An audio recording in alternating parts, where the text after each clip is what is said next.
Salam. Heç düşünübsüz, həyatınızdakı ən böyük arzunuzu gerçəkləşdirmək üçün hər şeyi, bəli, hər şeyi bir anda qurban verərdinizmi? Bugün biz məhz bu sualın cavabını axtaran bir hekayəyə baş vuracağıq. Paulo Coelho'nun məşhur kimyager əsəri əsasında gənc bir çobanın səyahətini və bu yolun bizə öyrətdiyi dərin həqiqətləri incələyəcəyik.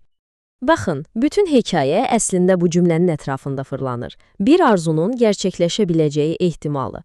Məhz bu ehtimaldır ki, gənc bir çobanı hər şeyini riskə atıb inanılmaz bir maceraya sövq edir. Hekayəmiz Santiago adlı Endaluslu bir çobanla başlayır. O həyatından məmnundur, səyahət edir, qoyunları ilə vaxt keçirir və özünü tamamilə azad hiss edir. Əslində valideynləri onun üçün başqa bir yol seçmişdi. Onlar Santiago'nun keşiş olmasını, ailə üçün bir qürur mənbəyi olmasını istəyirdilər. Amma Santiago'nun ürəyi başqa şey arzulayırdı. Dünyanı gəzmək və onun üçün bunun yeganə yolu çoban olmaq idi. Amma sonra bir yuxu peyda olur. Və bu sadəcə bir gecəlik yuxu deyil, təkrarlanan, onu rahat buraxmayan bir yuxudur. Yuxusunda kiçik bir uşaq onu Misir piramidalarına aparır və deyir ki, sənin xəzinən oradadır. Bu, onun rahat dünyasına atılan bir qığılcım idi. Santiago bu yuxunun mənasını anlamağa çalışır və bu axtarışda qarşısına bir-birindən tamamilə fərqli iki insan çıxır. Onların hər biri ona fərqli bir yol göstərir. Birincisi, yuxusunu yozdurmaq üçün getdiyi bir qaraçıdır. Qaraçının yanaşması çox sadə və maddidir. Get xəzinəni tap, onda birini mənə verərsən. Yəni, hələ ortada olmayan bir şey üçün bir sövdələşmə. Amma sonra qarşısına tamamilə fərqli bir müdriklik təklif edən sirli bir qoca kral çıxır. O deyir ki, hələ əlində olmayan bir şeyi vəd etmə, çünki bu sənin həvəsini öldürəcək. Bax, bu kitabın ən vacib anlayışlarından biridir. Kral ona fərdi əfsanəsindən danışır. Bu sadəcə bir arzu deyil, bu sənin qəlbinin dərinliyində olan, bu dünyaya gəliş səbəbin, yerinə yetirməli olduğun unikal missiyandır. Və kral ona bir xəbərdarlıq da edir. Onu dünyanın ən böyük yalanı adlandırdığı bir təhlükədən qorumağa çalışır. Bu yalan nədir? Bu, bir gün həyatımızın idarəsinin əlimizdən çıxdığına və taleyin qurbanı olduğumuza inanmağımızdır.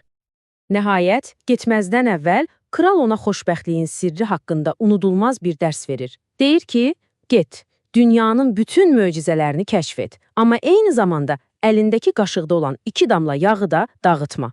Yəni, arzularının arxasınca gedərkən məsuliyyətlərini və əsl dəyərlərini heç vaxt unutma. Və Santiago inanılmaz bir addım atır. O, bütün keçmişini, bütün rahatlığını, sevimli sürüsünü satır ki, krala haqqını ödəsin və Afrikaya səyahətini başlatsın. Bu, əsl fədakarlıqdır. Amma macəra heç də gözlədiyi kimi başlamır. Afrikaya, Tancerə ayaq basdığı ilk saatlarda ona kömək edəcəyini deyən yeni bir dost peyda olur, amma əslində bu bir aldatmacadır. Vəssalam, hər şey bitdi. Bütün pulu oğurlanıb, tək tənhadır, dili bilmədiyi yad bir ölkədədir. Arzusu, xəzinəsi heç olmadığı qədər uzaq görünür. Bax, bu an hekayənin dönüş nöqtəsidir. Santiago indi kimdir? Başına gələnlərə görə yazıq bir qurban, yoxsa bu sadəcə yolunda qarşılaşdığı bir sınaq olan bir macəraçıdır? Seçim onundur. O ikinci yolu seçir, macəraçı olmağı və ayağa qalxmaq üçün bir yol axtarır. Nəhayət, unudulmuş bir küçədə, balaca bir büllur dükanında iş tapır. Burada isə o, demək olar ki, özünün əksi olan biri ilə tanış olur, büllur satıcısı. Bu adamın da bir arzusu var, ömrü boyu Məkkəyə getmək istəyib. Amma o, arzusunu reallaşdırmaqdan qorxur. Çünki düşünür ki, arzusuna çatsa, sonra yaşamaq üçün bir səbəbi qalmaz. Santiago isə yerində saymır. O, öz enerjisi ilə, müşahidə qabiliyyəti ilə, o balaca, unudulmuş dükanı tamamilə dəyişdirir. Stəkanları təmizləyir, çölə vitrin qoyur, hətta büllur stəkanlarda çay satmağa başlayır. Və satıcıdan yeni bir söz öyrənir, məktub. Bu, alına yazılıb deməkdir. Amma bu təslimiyyət deyil, daha çox kainatın axışına güvənmək, bəzi şeylərin bir səbəblə baş verdiyini anlamaqdır. Deməli, üstündən düz 11 ay 9 gün keçir və Santiago o qədər pul qazanır ki, artıq evinə qayıdıb əvvəlkindən 2 qat böyük bir sürü ala bilər. Yəni, təhlükəsiz yol, rahat həyata qayıdış artıq onun üçün açıqdır. Lakin büllür satıcısı Santiago'nun özünde görmediği, belki de artık unuttuğu bir şeyi görür. Və ona elə bir söz deyir ki, bu sözlər Santiago'nu silkələyir. Satıcı əslində ona güzgü tutur və deyir ki, sən də bilirsən ki, sənin yolun bu deyil, sənin taleyinə qoyun almaq yazılmayıb. Və o an Santiago başa düşür. O bir ili itirməyib. Əksinə bu bir il onu xəzinəsinə daha da yaxınlaşdırıb, artıq o sadəcə xəyalpərəst bir çoban deyil, daha müdrik, daha təcrübəli bir insandı. Və qərarını verir. Qazandığı bütün pulu götürüb yoluna davam edir. Bu dəfə istiqamət səhradır, piramidalardır, o öz fərdi əfsanəsinə sadiq qalmağı seçir.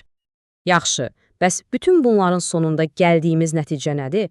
Xoşbəxtliyin əsl sirri nədir? Santiago'nun hekayəsi bizə göstərir ki, bəlkə də sirr heç vaxt xəzinənin özündə olmayıb.